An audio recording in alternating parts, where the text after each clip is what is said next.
It's a bit dark in it. It's a bit dark in it. I think that is a little bit better. You got spine in my yard now.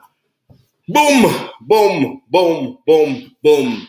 In the famous words of Baba Tundi Ajayi, my brother from another mother, dream it, believe it, become it. I'm honored today to have esteemed guests on the show. And an esteemed guest is like, this guy kind of was in hiding, but we dug him out. The free time WBC light heavyweight champion of the world, former British and European champion, and Mr. Dennis Andrews. Before we bring him on, we got lots to talk about, and the reason being is like when I'm saying we got lots to talk about because I don't think you young guys realize about this thing called spirit. This week, I was lucky enough to be on the phone speaking to Chris Eubank Sr. And Chris Eubank Sr. was speaking about boxing, but he was also speaking about the fact of having spirit. And when he was talking about spirit, he was talking about Dennis Andrews. He referenced to Dennis Andrews, who actually subsequently worked with Eubank he worked with him for the Joe Kawasaki fight and the 2 Carl Thompson fights. But he was saying spirit, like someone could be technically better than you, but you will outwill them and you will have more spirit than them.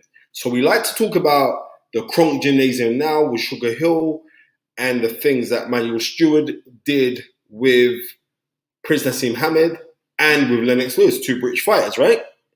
And 2 incredible fighters at that. But then we also seemingly forget, because we're talking about Sugar Hill, what he's doing with Tyson Fury. All right, props to Sugar Hill for everything that he's doing as well. But we got to be real. The man that really changed things on a world scene in a Kronk Gym with British fighters and that synergy with British fighters was the man Dennis Andrews. Reason being because he fought Tommy Hearns in '86 and subsequently after that fight, Emmanuel Stewart was so impressed with his heart and his toughness that he had that Emmanuel Stewart offered for him, said, I want to train you. And then from then he went on to become a 2-time, he's already 1-time, but then 3-time WBC light heavyweight champion of the world. We have Anthony Yard on the 28th of this month going up against Artur Batibiev. Now, I'm saying we need to have legends to raise up the spirits to honor our past greats. Because when you talk about your past greats, what you're doing also, we're shaming the people that are not speaking about these past greats because these men in Dennis Andrews paved the way. And he certainly did. So without further ado, let me introduce the former British champ, the former European champion, and the former 3-time WBC light heavyweight champion of the world, Mr. Dennis Andrews. We salute you, sir. Thank you. Thank you. Dennis, you ain't aged, bro. What's going on, man? Get out of here. I don't take those aging pills. Nah, but you look young, bro. Oh, thank you very much. Yeah, I mean, you look young. You look young yourself. Yeah, it's because I am young. There you go. There you go. Now, Dennis, get tired of being old. Exactly, Dennis, man. Yeah. You had a fantastic career, right? Mm-hmm. An absolutely fantastic career. Was inside some classic fights. Do you know what I mean? I remember a story. And it was Al Hamilton, who used to run the Commonwealth Sports Awards, said that one day Dennis Andrews was out jogging and I think it was 3 National Front guys jumped off of a bus hurling abuse at you in the early hours of the morning. And you said about 1, 2 o'clock in the morning, I was doing my running late. And he said that you just knocked them all out like the Three Stooges. You want to tell me about that story? It wasn't 3 of them, it's 1. Okay. One who, well, the 2 of them tried to get me, but the one who was the closest tried to give me like a bear hug. And I just ducked under as I'm jogging. and let him put one on his chin, and he crashed through the window, the betting shop window. Wow. Yeah, it wasn't much juice on it. Okay. Well, it was enough to make him crash through a window. But Yeah, and the other one, he just like disappeared, ran around the okay. car, and because he didn't want none what his friend had, he didn't want none of that.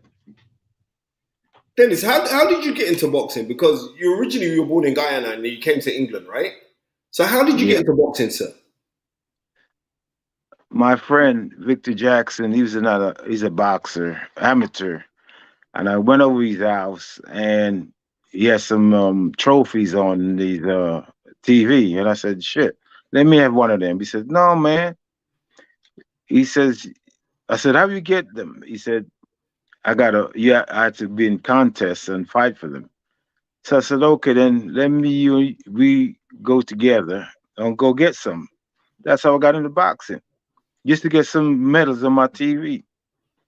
So you was at Crown and Manor, wasn't it? Amateur club. Excuse me. What amateur club was you at? The Culverstone Okay. down was it Ridley Road? Yeah. In Hackney. Yes. Right. Hmm. So from when you was at that club, how did you turn pro? Because back then when you turned pro, that was like in the 70s, right? Late 70s, Yeah. Yeah. 78, 78.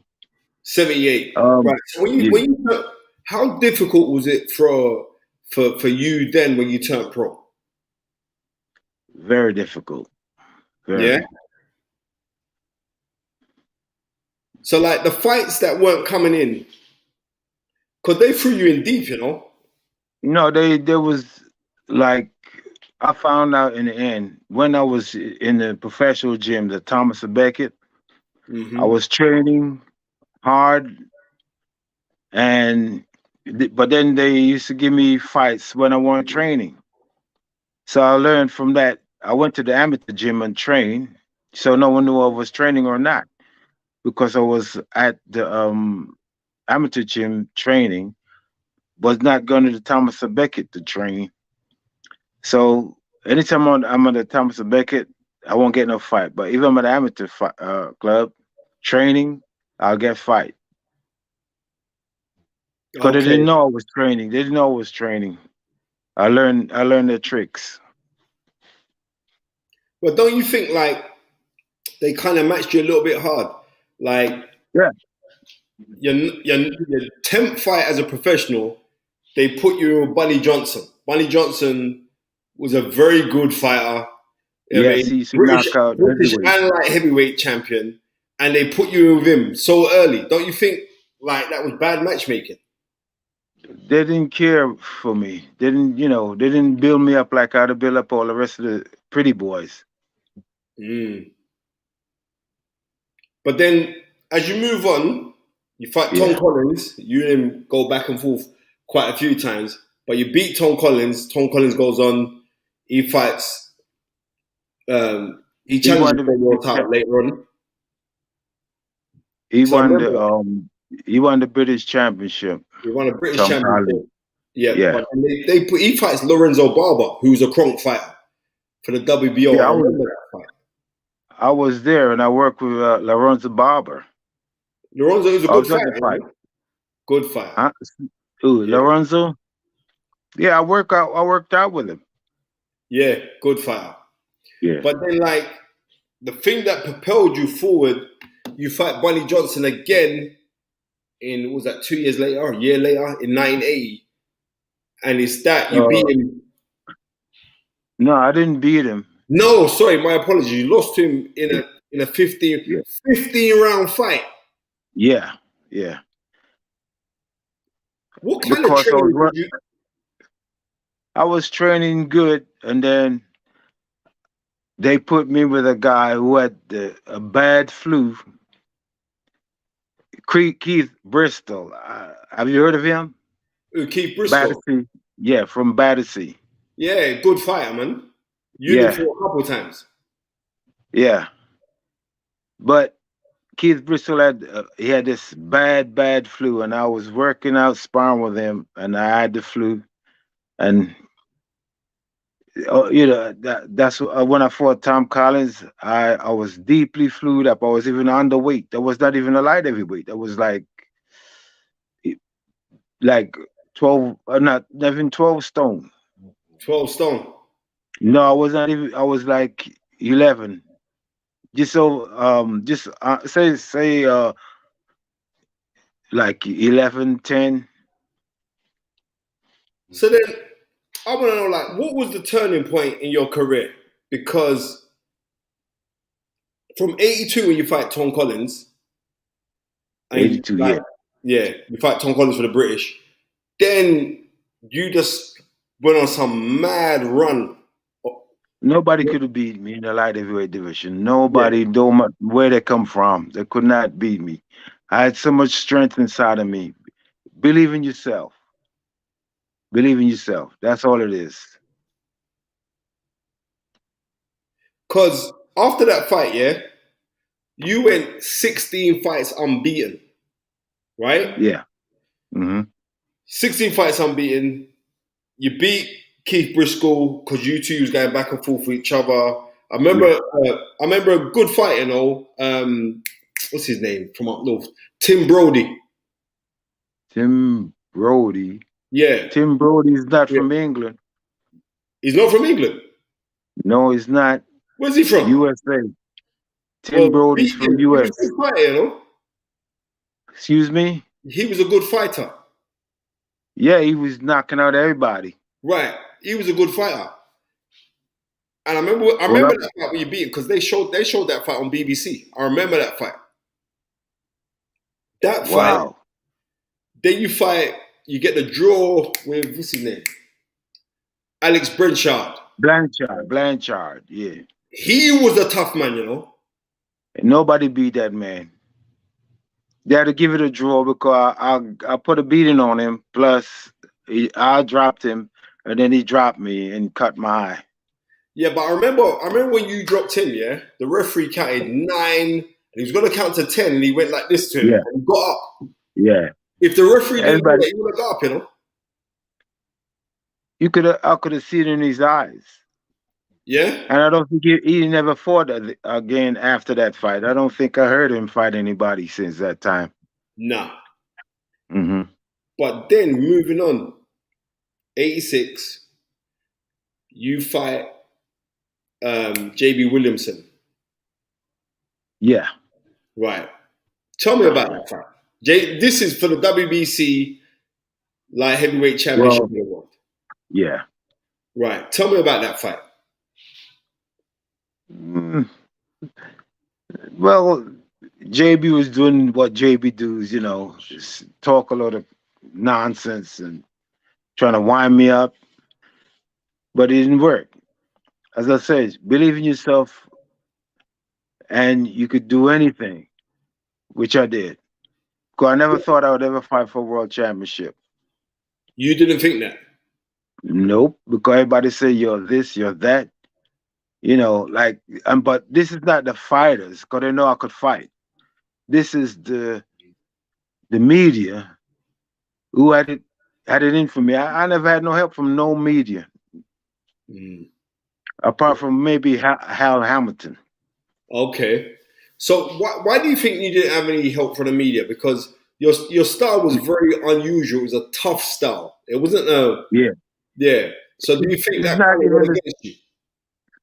it's not even style. I've seen worse style of mine. Plenty. Even now, I've seen some bad style. And yet they say, oh, they're good. They look, if they fight the people I fought and intelligent fighters, people, they got good mentality, you fight with skills. If they had to fight these kind of fight, I had to fight. They would not pass a test. No way. So like, because I remember JB Williamson, he kind of based himself on Apollo Creed. He had a kind of haircut like Apollo Creed from Rocky. He had on the Yeah. he had on the Rocky shorts. Yeah. What was that feeling like? You beating him for the world title? Well, it felt like I knew in a way that they could either give it a draw or give him the championship. But they gave me the championship because I done a little bit better than he did. I remember that because, like, I remember the day after, um, Thames News they filmed you and they did a press conference. Remember, this is 1986, so I'm Yeah. what, 11 years old, right? Excuse me. I'm 11 then, right? I'm You 11 then, still drink? Okay. right? But I remember because 6 o'clock, people don't realize like Thames News was the big news for us in London, and it had Hmm. Andrew Gardner. Remember him? And I Yeah. remember you took the train to go to where it was in the West End. You The press like conference. yeah, to the press conference with your WBC belt on. Yeah. You know what I mean? This is like my childhood memories. So like people were not giving you the acclaim or the dues of what you did because of Yeah. how they didn't. Then wait, you was trained by Don Davis, right? Excuse me? You were trained by Don Davis at that time. Don Davis, yes. From Brixton. From Brixton, I know Don very well because I used to do Yeah. work with Don. I used to do work with him as You well. did? Yeah, I did a bit Oh, of that's work with him. great. Don is a good trainer. Excellent trainer, and a Hmm. good guy. And like, Yeah. and you had that, and then the build-up fight or the thing was the hype was Tony Simpson, former European and British champion, moved up to Yeah. light heavyweight to fight you. And a lot of people thought that he was going to cause the upset over you in that fight. And you that could be one of your best performances, you know. I know because I boxed him. They said I never had no jab. I beat him up with a jab and then let the right hand go and left hooks. And I tell you the truth, that fight was the easy fight for me. Yeah, Yes, it because didn't bother me. He hit me with his left hook and it didn't do nothing. nothing at all. Nothing. Because it's like he was coming up a weight to fight me. Yeah, And he didn't have the power to bother me or anything like that. Hello, as I say, believe in yourself. You go through anything. Just mm. believe in yourself. So like Nothing can stop you. after that massive win, you end up getting a Tommy Hearns fight. Yeah. Now back then we're talking like '86. Yeah, 86.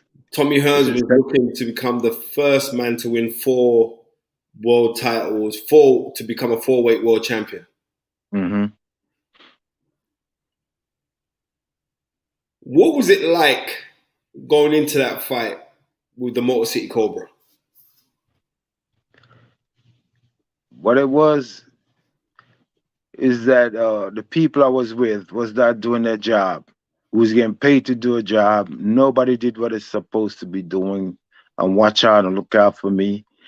They all went to Canada. They didn't want to stay in the Motor City. Left me there by myself. And a lot of the people who was working for Tommy Hearns, they was doing some dirty stuff on me. I ain't Like, gonna go into it, but sorry, Dennis, could you fix your camera? I can't see. Yeah, that's better. Yeah, oh, yeah. Go on, oh, elaborate. What kind of dirty stuff were they doing?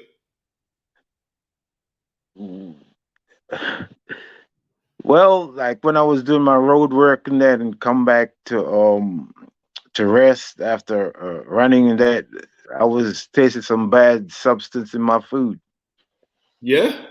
Yes, Okay. and I could tell that like I was drinking like pineapple juice and stuff. And one say like in the morning it tastes okay, then like the next morning it tastes okay, and then the next morning it tastes kind of off. And I know I like pineapple juice a lot, and I could taste the difference. And even when I was training, something was not right. Okay. But let's forget about that. But because in the end, after all that, what happened? Tommy Hearns is my friend. Yeah. He's my good friend. Tommy Hearns is my good friend, number one friend. But Okay. he knows without that them kind of shit going on inside of me, what I can do. Yeah, because after that fight, you come second best. You got floored quite a few times in that fight, and you just kept on getting up. Yeah. Whatever I had, that's what it was for. Okay. Okay. You So understand what I'm saying? yeah, yeah, yeah. So after that, you come in second best with Tommy Hearns. Yeah. You relocate to the Kronk Gym Yeah. in Detroit. Why did you relocate, and how did that happen? Because I know I was not beaten fairly. Okay. And Emmanuel, everybody knew. But I don't want to make it sound, bad because they're my people, no matter what, they're my people. Okay. So Yeah. after you start, how did you end up getting to the Kronk Gym? I told Emmanuel, I said, listen, I says, something wasn't right. And for me, I want to get back my championship. And only you can do this for me, which he did. He proved he's himself that, we can go along together and get this championship back. And he paid attention to me, and we went back and we got it back. You certainly did, because Hmm. then you went on a mad run because you fight Bobby Ches in 1988. 1988, you fight Bobby Ches, right? Yeah, yeah, Right. You was a big underdog in that fight. I remember. yeah. Mike Tyson, Don King, all the big people that was all there. Even Donald Trump. Yep. Yeah, he was. Yeah, because we fought him in the Trump Plaza, one of them place there, and they was rooting for Bobby to knock my head off. But look, Bobby, he punches hard than most of the other fighters. That's why he had plenty of knockout. It was a good fight, man. Vicious. Yes, He and had a heavy left hook as well. I had to box Bobby Chess. They said I can't box, but I had to box him. If you look at the fight, I had to use lots of jabs and moves. Like, what kind of in your training of your day to day, especially for that Bobby Ches fight, yeah? What Yeah, what was different about the training that you was doing in the UK compared to the training that you was doing in the Kronk Gym? they just get some strong fighters. Where they used to have people be, like even street people. We might say to them, "I give you $2,000 if you could really get it on and give Dennis a good beating if you can." And there people used to be coming in, even people in wheelchairs used to be wheeling in themselves in and coming. They want to see. They say, "Oh, we want to see that boy from England get his ass knocked out and send him back to England so he can drink tea with the Queen." Yeah. So I said, you're not gonna see this. You're not gonna get me to be like, the way you think. So I used to put a beating on them, Because all of them. legend has it that in sparring you was putting it on Tommy Hearns. Where you get that from? Emmanuel Stewart told me that.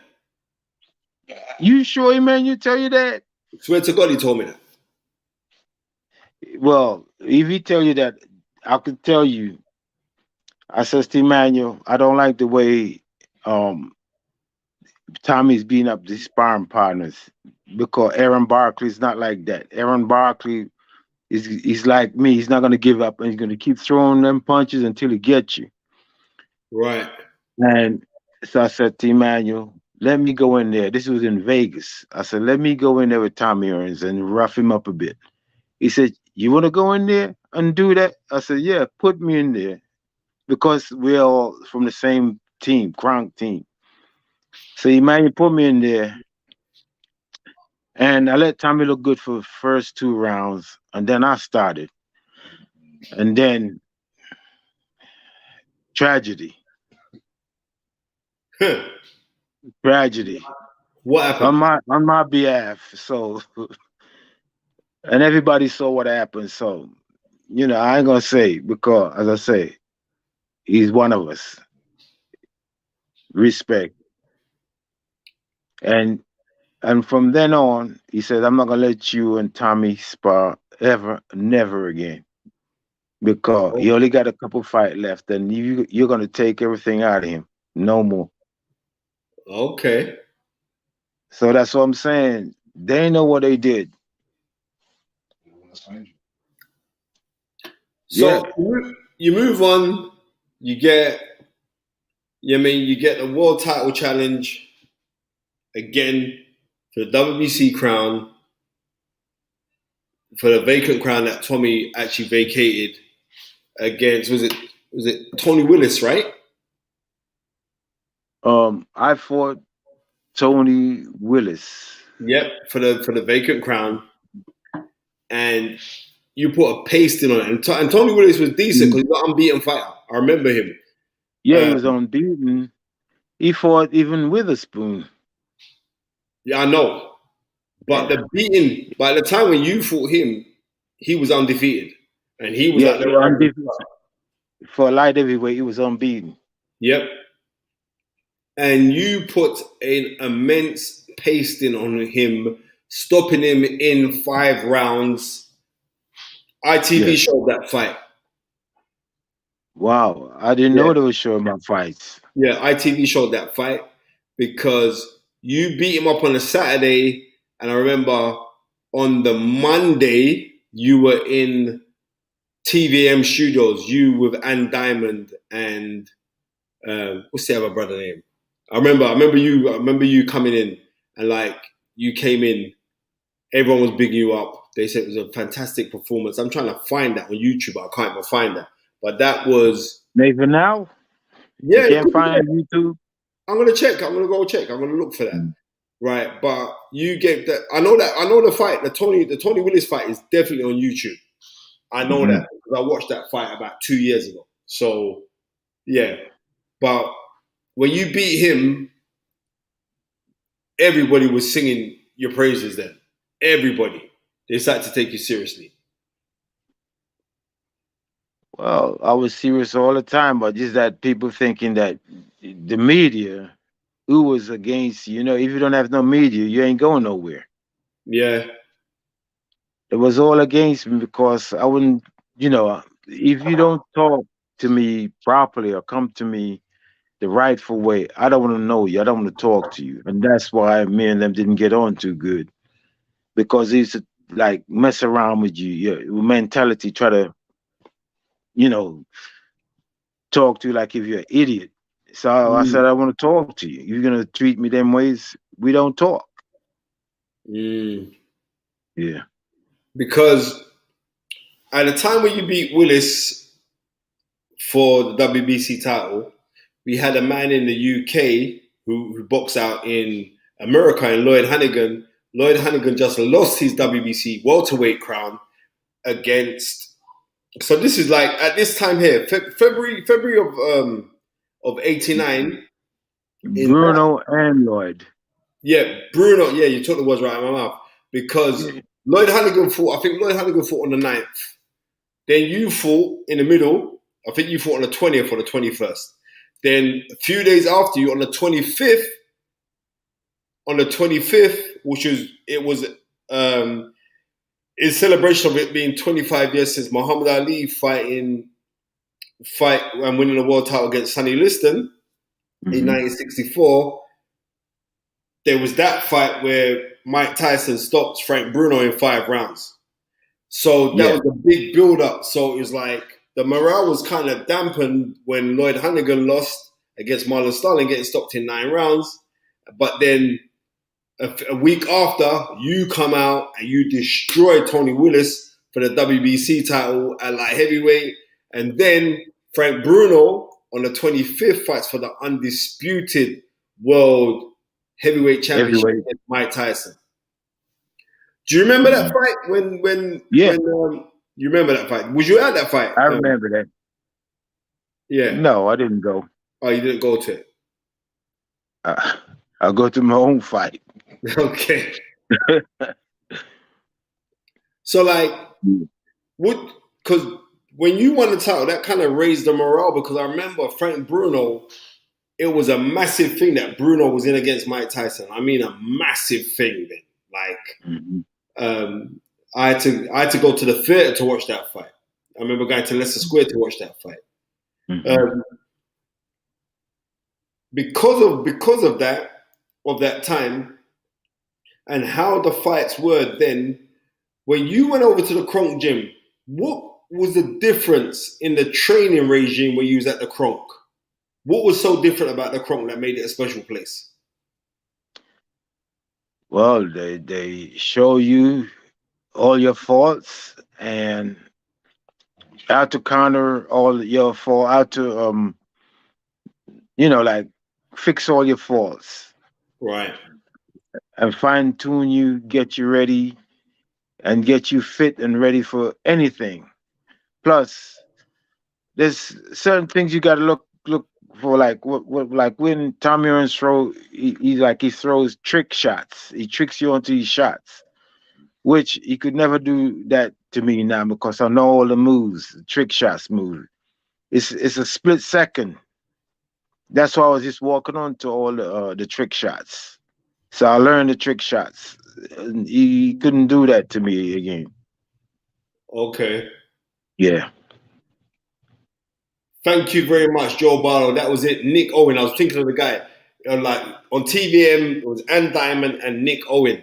But I remember you being on the show and they were saying, "Yeah, congratulations to Dennis Andrews. You just won back the title against Tony Willis." You go on and you fight a guy called Jeff Hardin. Jeff Hardin. Jeff Hardin. Jeff Hardin. Jeff Hardin's the heavyweight who got knocked out by Gary Mason. You fight Jeff Hardin, the Australian, tough Australian guy. You know what I mean? You have 3 wars with that man. Yeah. How tough was Jeff Hardin? He was tough, but he wasn't tougher than me. No, he was not. Because I remember you lose the first fight with him. You have 2 more fights, then you get the return bout with him, and you knock him out viciously. Yeah. But I knew. It's 7 rounds, isn't it? I knew I was going to get him. Okay. I knew. Yeah, I trained to get him. Payback. Okay. I knew because I wasn't properly ready when I fought him the first time. And I knew that, put me in there again with him, I would have, no matter where, I would have just destroyed him, which I did. So you went out to Melbourne to win the title again, to regain the title. You know what I mean? Yeah. Yeah. How different was it you going out to Australia to fight for the world title? Well, at that time, not many people did go to Australia and win nothing. You come back with nothing. You go with nothing, you come back with nothing. But I went over there and I knew, I swear to God, I knew I was going to get him, one way or the other. Because I believed in myself. I knew I was going to get him. And that my plan was to let him, taste defeat. He never been defeated before. What's the feeling like knowing that you're a three-time light heavyweight champion. What is that feeling like to you, sir? It feels great. I mean, my friends, my kids, my like people who believe in who know about boxing, they all always big me up and talk to me and want to know, I'm all getting on in life and that. I mean, it's just that, it's just life, I just take it as it comes. But people are happy around me. Okay. So Yeah. like if you had like any advice to give to any young up and coming fighters, we've got a young man, Anthony Yard, who's fighting Artur Beterbiev for the Unified Championship. He's from the UK, and he's from East London, like yourself, sir. What Hmm. advice would you give to him on yet any young fighter going in for a world title? What advice would you have coming from you, sir? I would say believe in yourself. Be by yourself. No one bother you and think about life. How far you want to go? How hard are you ready to, to go through to win?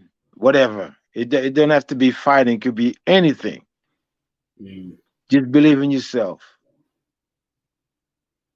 and Okay, nothing can break you. Once you believe in that, nothing can break you. Your spirit. right. Well, Dennis Andrews, all said and done, right? You've won a plethora of titles. You know what I mean? You won a British title. You challenged for the European title where they gave it a draw, but you actually won that fight. You go Yeah. on to become a three-time world champion. How would you like to be remembered now that all the dust is settled and you've retired from the game and you're sitting back now? You're still looking young. How Thank would you. you like to be remembered?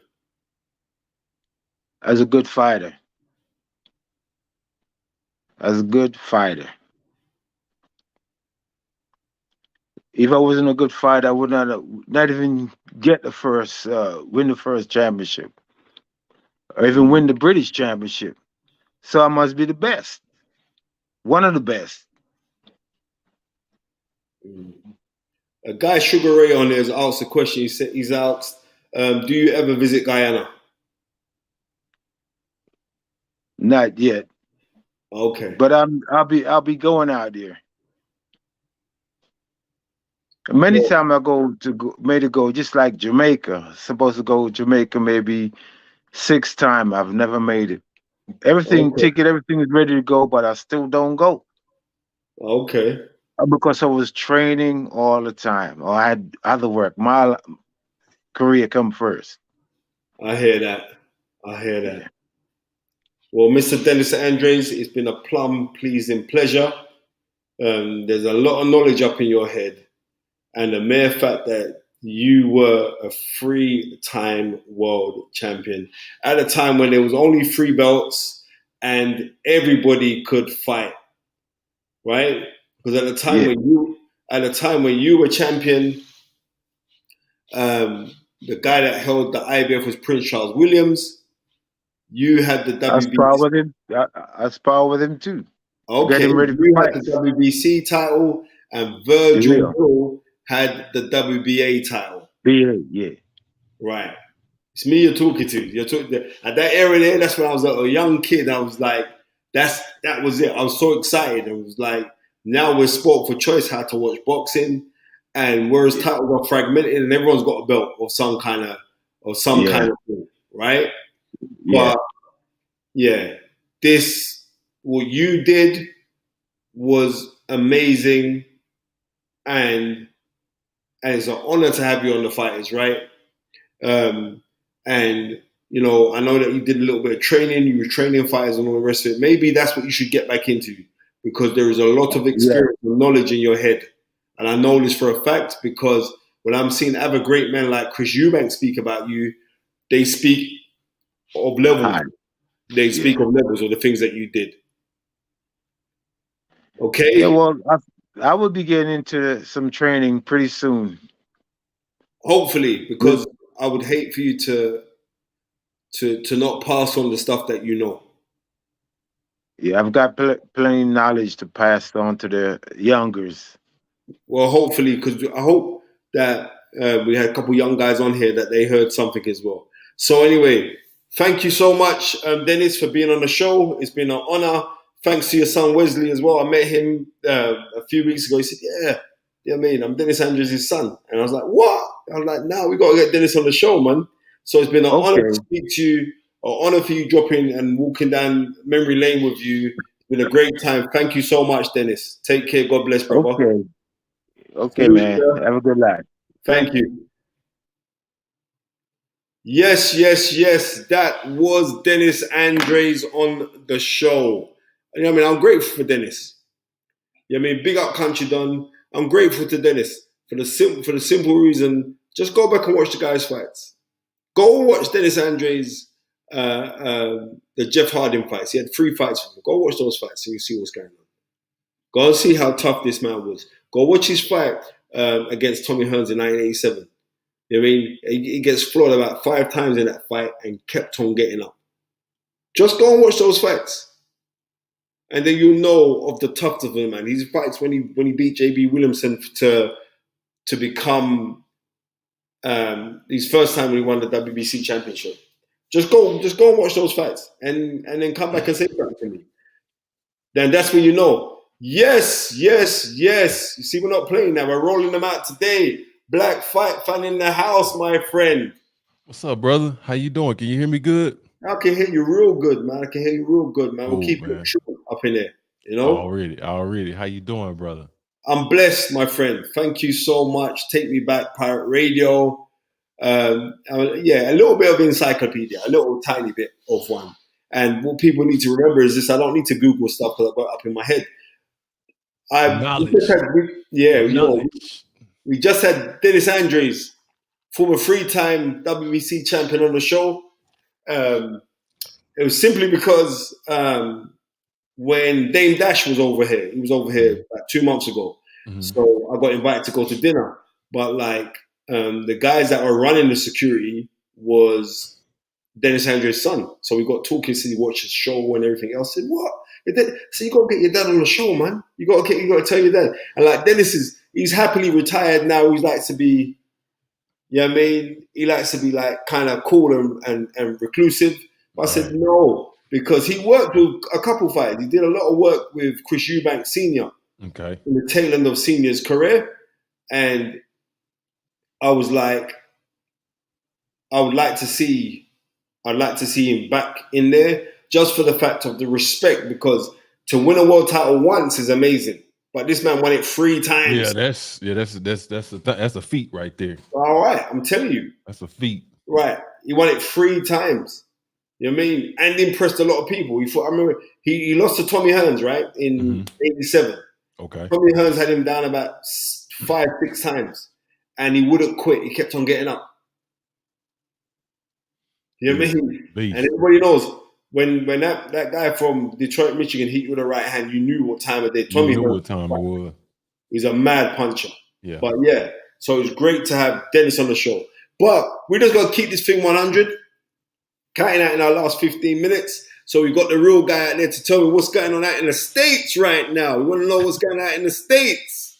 It's a lot going on in the States, man. That was a huge card last night with Gervonta Davis and Boots Ennis and Demetrius Andrade coming over to the stable to where he could get the big fights at 168. And you also had who else was on that card? Rashidi Ellis, who's been hit out at Golden Boy, and everybody was trying to figure out what he was really about. You know what I'm saying? So, and see what he looked like over there in a dog pen with a bunch of killers over there at 147. So, it was huge last night. You know what I'm saying? It was huge. He said Tank won. Thank you, Francisco, for the 199, for keeping it real. Tank won, but I rep my What's that? That's Hermano. hermano Dominicano, Hector. That A means good that fighter. I rep my brother, my Dominican Well, brother Hector. he's a good fighter, you know. Oh yeah, he's a decent fighter. You know what I'm saying? He's a decent fighter. You know, I mean, I mean, at this point, I mean, and nothing against Hector. I think he made a really good showing of himself last night.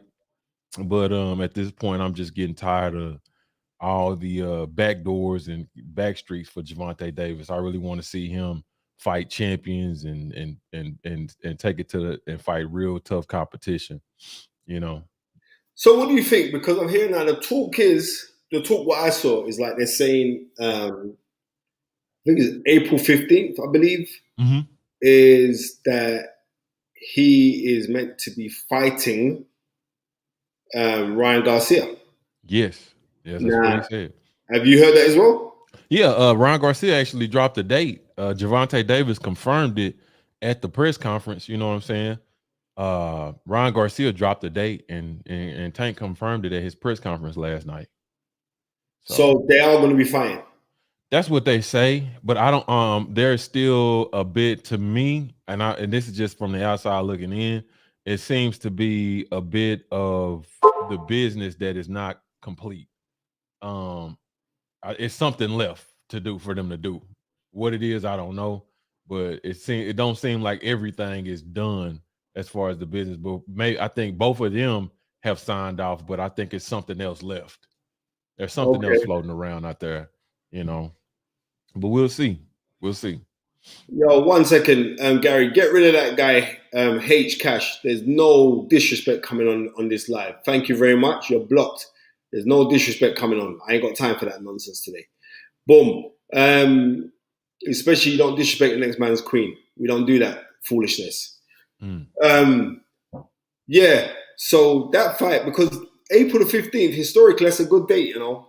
April the 15th, 1985 was Marvin Hagler, Tommy Hearns. Yeah, it was. It's also tax date. April 15th is a big day, man. You know, it's a big day for them. I'm wondering. I don't know if it's gonna be. You know what, Spencer? Though I'm gonna tell you something. April 15th, I believe, is supposed to be possibly the day that Earl Spence returns. Okay. So I don't know if that's. We're gonna see. You know, I would wait to see what happens. You know what I'm saying? And even so, even if Earl Spence is to return in April, I don't know if they run pay-per-views back to back like that. But I thought that April 15th was Earl Spence's date. So we're gonna see who comes back April 15th. I don't think they'll run two because if Tank fights Garcia, that'll be on a Tank card, right? Right. Because Garcia is still a golden boy, right? Yes. But there's some back and forth going on there, right? Yeah, I think there's something going on there because Steven Espinoza refuses to acknowledge Golden Boy still. You know what I'm saying? He's acknowledging Ryan Garcia as Ryan Garcia. So, I mean, you know how that stuff goes, man, subliminally. So I don't know. You know, we're just gonna have to wait and see what happens. You know, it's something that fight ain't finalized. You know what I'm saying? I think that both Tank and Ryan have agreed to terms, maybe even signed off on it, but it's something else missing from that equation, and I'm not sure what it is. Okay. Nate Love, thank you very much. Ryan gets KO'd in the 9th or 10th round. How do you see that fight going if it was to happen, bro? I think it's look, I'm gonna tell you something, man. I'm not a huge Ryan Garcia fan at all because Ryan Garcia haven't proved anything in the sport. And I don't think he deserves to be in a Gervonta Davis situation. But I'm gonna tell you this, because of the length, and Ryan does have a decent, he has a very good, I ain't gonna say a great jab, but he has a jab, you know what I'm saying? And it's quick. And Gervonta Davis, if you know how to use the jab and you know how to You know how to it's all about is whether or not the thing about RYAN GARCIA, he tries to leave and his chin is always in the air, and Gervonta Davis is so quick and so explosive. It could be a situation where Tank knocks him out fast. It could be a situation to where RYAN GARCIA, and RYAN GARCIA does have a little bit of boxing ability. So, and it could be a situation to where it goes a little bit later. But I think Tank will knock him out. I think Tank will knock him out. But it's a okay fight. You know what I'm saying? It's not a super fight like everybody is putting it out to be from the standpoint of a boxing fan. Maybe like these people are saying from the social media standpoint it is, but I think it's just another day at the park, another day at the office for Tank. You know what I'm saying? Okay. So, what do you think of Tank's performance last night? And where would you give that a rating out of 10? I say about a 7. Okay. Hector Garcia to me is just not he shouldn't have been in there with Tank. He's a 130 pounder.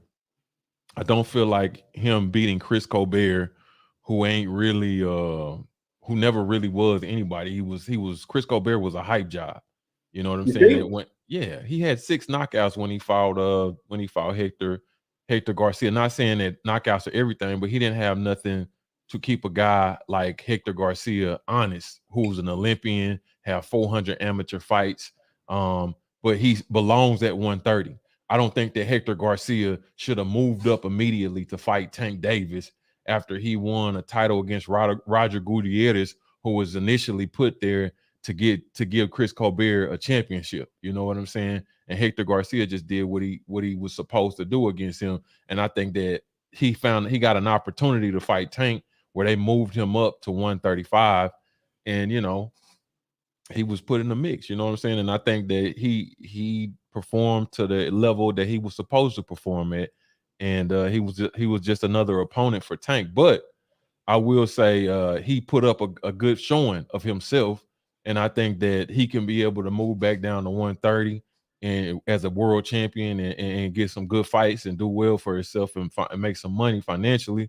He's gonna be known because he fought Tank. But I feel like I said, it's just I'm tired of seeing Tank fight dudes that he's supposed to beat, and then they putting it off like this is a dangerous situation.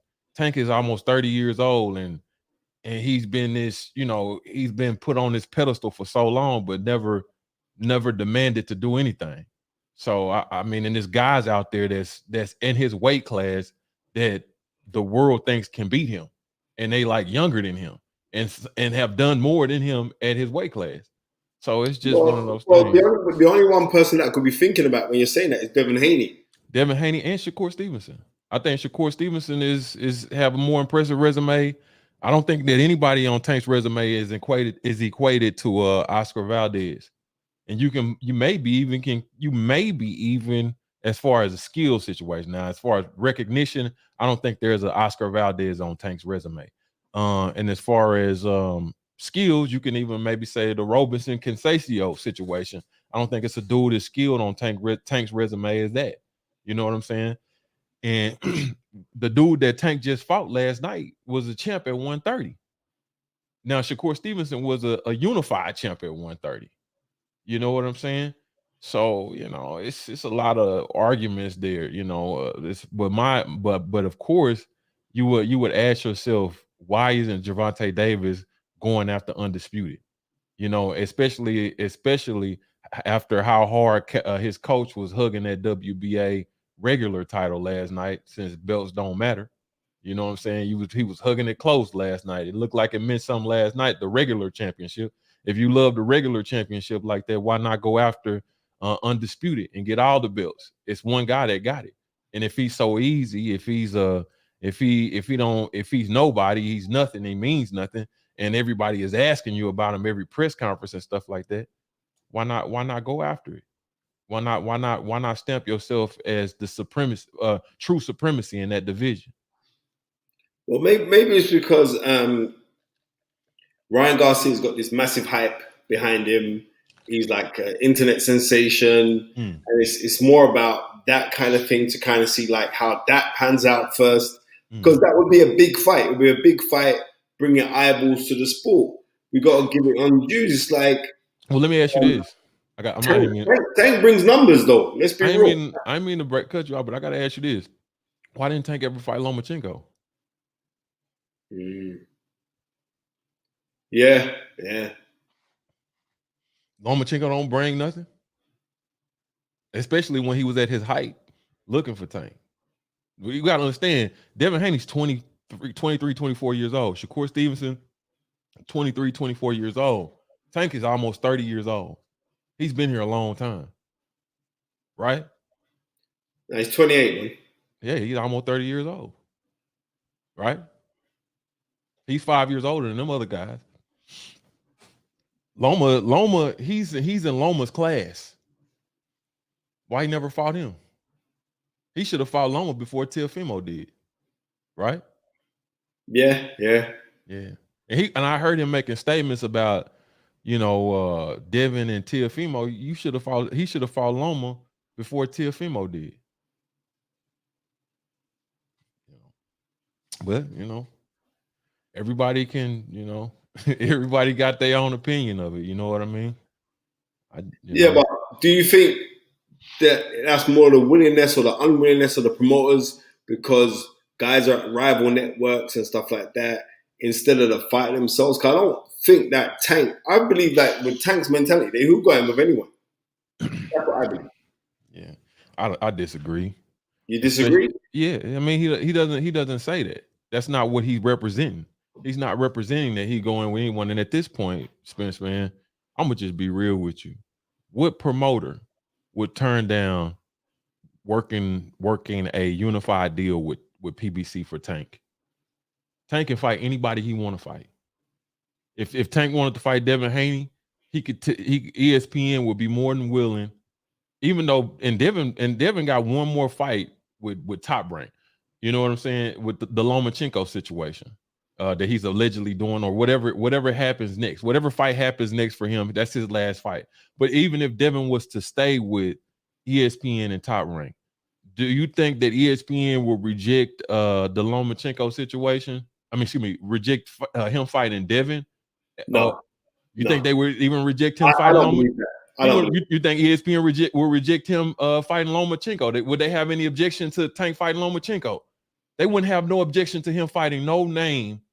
If he really wanted to, Tank can do whatever he wants to do at this point. He's the guy. So if he wants to, it's a similar situation like with the Spence and Crawford situation. Even though the PBC don't want Spence to fight Crawford, Spence made them go after him. They want the more lucrative situation for PBC would be Errol Spence fighting Keith Thurman, because that's who they invested in. That's their guy, and he's in-house. The Crawford fight is not the best situation for them, but Errol Spence made them pursue him.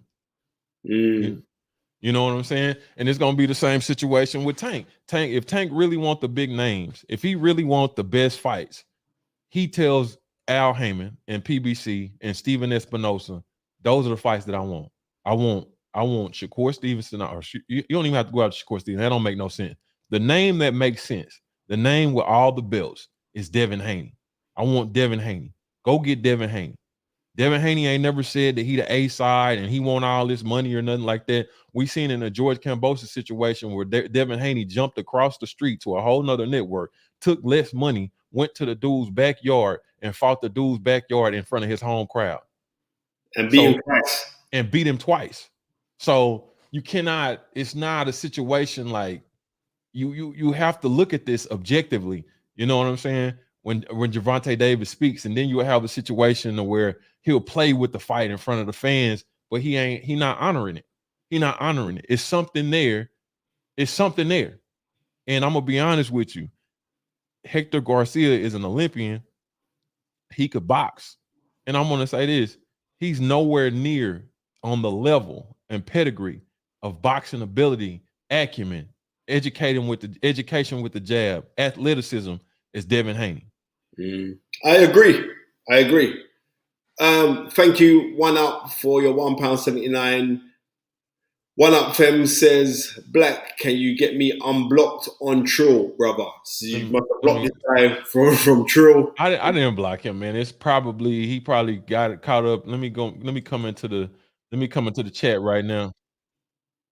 Hold on. I'm sorry. Hold on, Spencer. Let me go over here real quick, brother. Yeah, I'm going over to the chat and let me see. Well, he's saying that he's been blocked by you. I don't know. Anyway, Antonio McMillion, thank you very much for the $449. Do you think Haney will take a multiple fight deal with PBC to get the Tank fight? He did that to get Cambosis. In my opinion, that's the only way the fight happens. Hold on. Let's do this real quick. Spencer. Right. Can you hear me? I can hear you. Okay, and One Up Films, for whatever reason, bro, I'm not showing you as blocked. I just checked you. I just checked you out real quick, and it's not showing not showing you as blocked, brother. So I don't know why you seeing as blocked. Hold on, just a second, Spence. All right.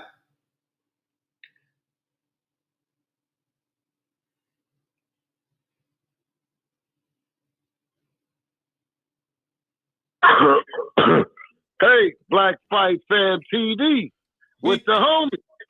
BH the Great, man. What's going on, Black? Hey, you're live right now, BH. Okay. You're live.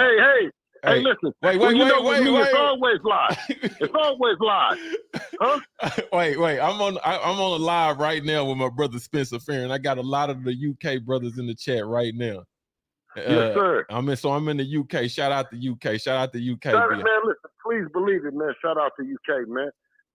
Shout out to Tunde. You know what I mean? And my brother Master Knowledge out there. You dig? Come on. United goals. Hey, so we got Bill Haney on the line. I had to call because one of the brothers, Antonio McMillion, MFP TV, he just asked, he said, do you think Haney will take a multi-fight deal with the PBC to get a Tank fight? He did that to get Cambosis. In my opinion, that's the only way the fight happens. What's your response to that, BH the Great? Well, the one thing about Devin Haney is that I say that Devin Haney is boxing. We always talk about the face of boxing and all those cliches. When I'm talking about Devin, I'm talking about Devin Haney, the guy that does everything to make the fights happen. You never heard him talk about A side, B side. You never heard him talk about a side of the street, but you've always heard him talk about being dedicated, working, and doing it for the people. You know what I'm saying? And I am so happy and blessed that the 2023 has brought me into the new year and still being able to continually work for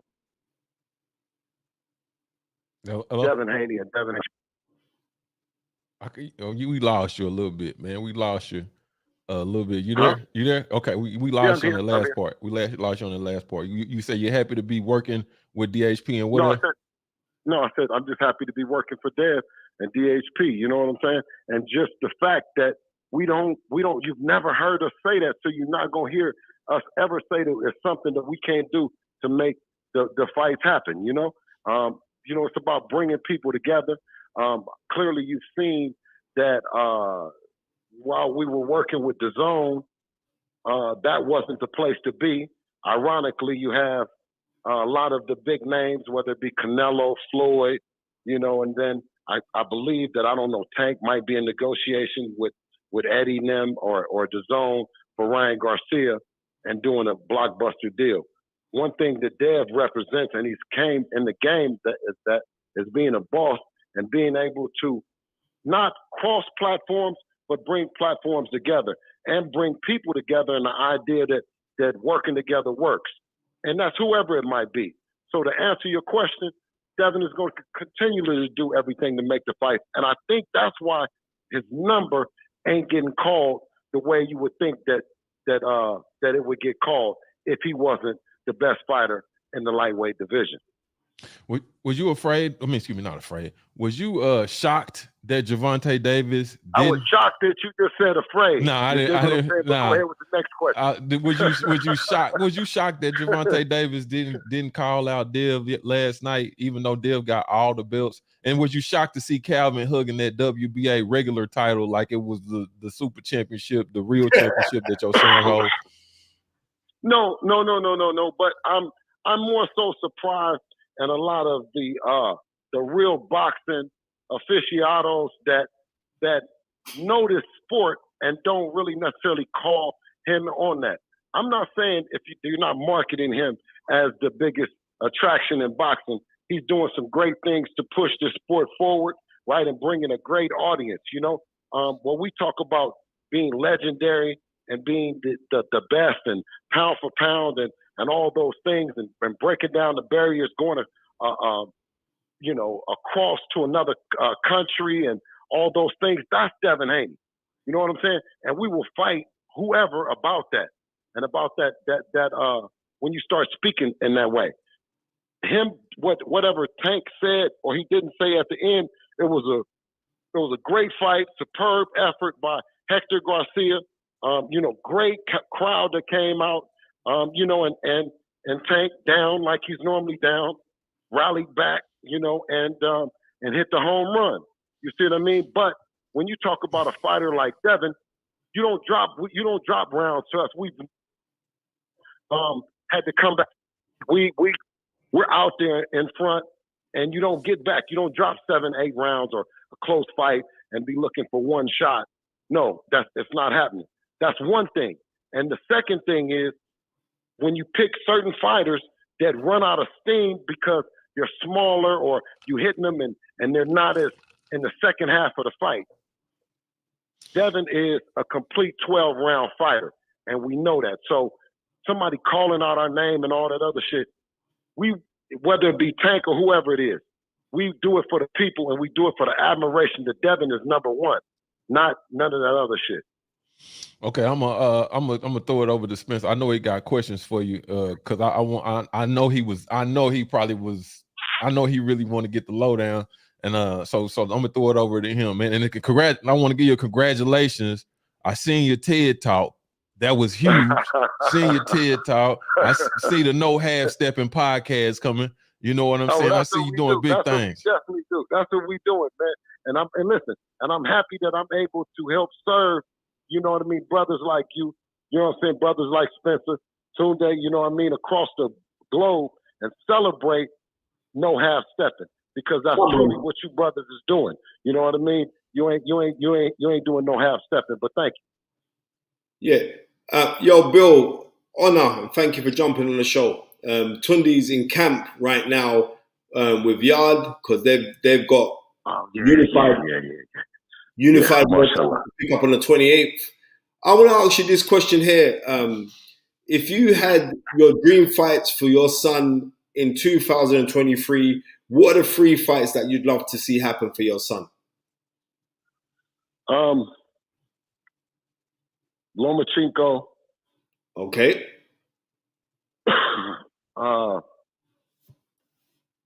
Teofimo Lopez. Okay. Regis Prograis. Right. The Regis Prograis ones kind of shocked me because I see Regis he was calling out a fight saying that he wants to fight Teofimo Lopez. I just saw that recently. Well, I know that Regis is the toughest, probably most accomplished 140-pound, true 140-pound fighter that's available. You talk about the ultimate grudge match of all time, you know, it's Teofimo Lopez, Senior and Junior, and Devin Haney and Bill Haney. You know what I'm saying? Like, you know, that is some business that I know no matter what we do, whoever they go beat, if they catch up with Regis first, then we gonna hear their mouth. You know what I'm saying? If whatever that they do. So, if and like I said, we cannot. And I'm just saying to you, bro, because you asking me, but I'm not looking past Lomachenko at all. I just gave it to you off of the top because you better not look past him. You know what I'm saying? No, I wouldn't, bro, and I wouldn't. But no, I wouldn't. I wouldn't dare do that. You know what I'm saying? Because Loma's a block monster out here. You hear me? He's a block monster. No, absolutely. But when Spence, you know what I'm saying? I had to give it to him. Yeah. Well, wait. But I mean, he asked you your top 3 fights for your son. You said Lomachenko, Teofimo Lopez, and Regis Prograis. What about Gervonta Davis? No, he ain't doing it. Damn. He ain't doing it. He got RYAN GARCIA. He got RYAN GARCIA next, right? So that's Lomachenko. Now, with them, they probably, I don't know, they would probably do another fight again. They'll find him another Garcia. You know what I'm saying? They'll find another, find another Garcia if you know, for all intents and purposes. I don't see him. I don't see nothing about him wanting to fight Devin Haney or anyone. I think with feet like Devin, right? There's another guy over there in Newark, New Jersey, that I'm sure would give Tank some fits as well. Mm-hmm. You know what I mean? And so he'll probably, you know, because he mentioned Devin and Shakur. So at 35, he'll have an option. I'm sure Tank will have an option that if he want to stay at 135 and face Shakur, or does he come up to 140 and fuck with Dev? But it's smoke, you know what I mean, all around, you know. And Devin is the fire. You dig? But I'm not gonna be sitting up, you know what I'm saying, playing with no guy and sitting up talking about we planning to do something with them and them and their respected fans or saying that they don't want to have nothing to do with us. It's 2023, man. I don't need to be sitting up playing these motherfucking games. You know what I'm saying? Now, you know, if a nigga ain't doing nothing and ain't talking about him right now, you see what I'm saying? What make me think we're gonna be talking about him any other time?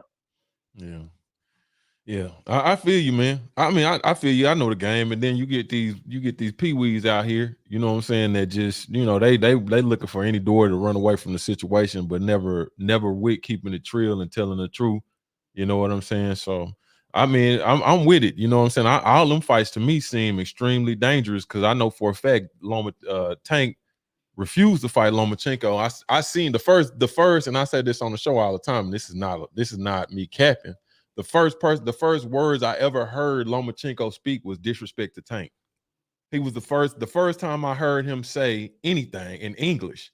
It was him calling out Tank, and you know that's the thing, Black, too. Though that's the thing is that it was more so when he did that, when he said that to Floyd and them and Tank, and then they had the platform that they have, and they said, nah, they're gonna wait him out. They're gonna wait his age him out. You know what I'm saying? They said that Tank was young and gonna age the guy out. And then Loma said, oh, he's never gonna fight me. He never would fight me. That's when we got on Loma's helmet. Yeah. You see what I'm saying? Yeah. And it was more so for the people because we felt like, how did you have the audacity to say this about Tank when Tank is 4 years older than Dev, and we know he gets busy. You know what I'm saying? We know we didn't, spar him, and we didn't, you know what I'm saying? And we know Dev get busy. But the way that he approached Floyd and them, and the way publicly and all that shit, we got on him. You know what I'm saying? And this is where we at right now. We never let up. You know what I'm saying? I really admire Devin for his resiliency and his efforts, even though everyone now wants to undermine it with other shit and saying that, if Madonna is sitting in the motherfucking front row, this make a nigga the baddest fighter in the division. I beg to differ. You know what I'm saying? But at the same time, I always let the people do the talking. I'm just giving you my opinion. Already. Vince, you got some more for my brothers? Yeah. Lastly, thank you again I'm seeing like the mindset of you and your son, right? And I ask this to everyone who comes on it, and especially from you, because I remember when you came to the UK and Tony was telling me about you, Bill. Like, how focused and driven are you and your son in working your combination?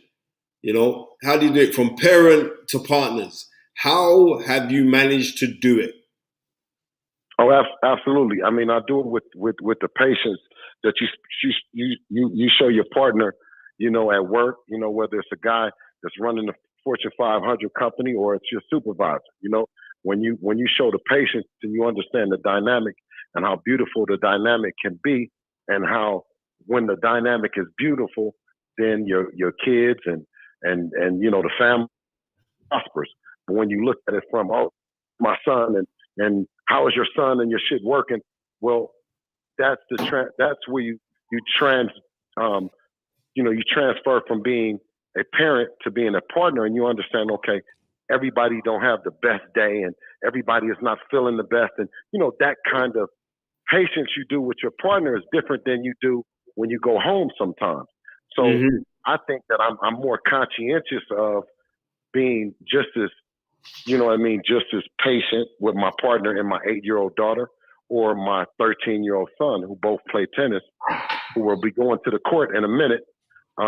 You know, and you know, they need the kind of support that I gave Devin as well in Devin's career, that they needed as well too. So that time where you turn into being a partner for your last name and not your first, it just depends on you and your child's relationship. You know, I tend to want to give them something of value early, you know what I mean, so they can work and have a sense of pride. But when they're chasing their passion, I mean, you know, shit, they might be passionate about something today and then be passionate about something tomorrow. I don't think that you should lose focus, because that's where they're happy at. And, you know, sometimes money doesn't equate with your passion, but it does give you a purpose. So, you know, that's my story. And I kind of went and spoke on it at the TED Talk, and I got a good, you know, feeling like people were happy with it. So, you know, I can't get enough of talking about how me and Devin's relationship has sparked other people's, you know, feelings about that, and about being a partner to their children and not just being a parent. Oh, really? Thank you so much, sir. Hey, Bill. Hey, man. And let me give a fast shout out to Nonito Donaire in the chat, man. Salute to. Oh man, shout out to the champ, man, and the queen. Yeah, shout out to Nonito and Rachel. Yeah. Yes. Hey, yes. Hey, Bill. I ain't mean to bother you, man. I'm gonna hit you back, man. But I appreciate you picking up the phone for me. Hey, listen. That's another great example of the Donaire family that you know, have been a parent to partner relationship, and him and his dad, you know what I mean? Yeah. And it's always going to be an elephant in the room of when that partnership switches to who's in charge of the last name and not the first. Because a lot of times that's not where the focus and that's not where the argument is. And, you know, that's where not the problems. And anyone that's tripping on their first name and their last name is misfocused, man. But thank you, brother. I appreciate you for calling me Black. You know, I stay live. I stay ready. I didn't even know when you called me. I was already ready to go. You know what I'm saying? I'm gonna holler at you later, man. All right, King. All right, brother. Yeah, man. Thank you so much, Mr. Bill Haney. Yo, Black Fight fan, thank you so much. The show was only meant to run for an hour, but there's no way on earth I'm gonna.